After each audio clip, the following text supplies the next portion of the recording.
کے ساتھ رہیں گے۔ JUI کے سربراہ مولانا فضل الرحمان کا غزہ مارچ سے خطاب، کہا 1 ملین عوام جمع ہو کر حکمرانوں کو جگانے کی کوشش کر رہے ہیں۔ غزہ میں 20,000 بچوں اور 20,000 خواتین کی شہادت حکمرانوں کو نہیں جگا سکی۔ اسلامی دنیا کے حکمران امریکہ کے کٹ پتلی بن چکے ہیں۔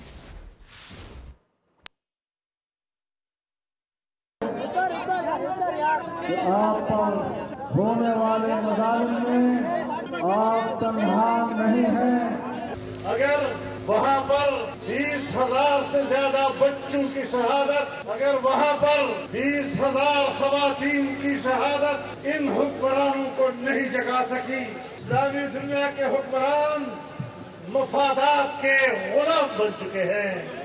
اسلامی دنیا کے حکمران امریکہ کے کٹ پتلی بن چکے ہیں۔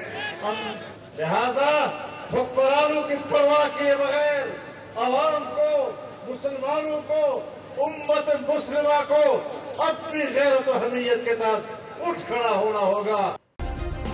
سبسکرائب کریں اور بیل دبائیں تاکہ کوئی خبر رہ نہ جائے۔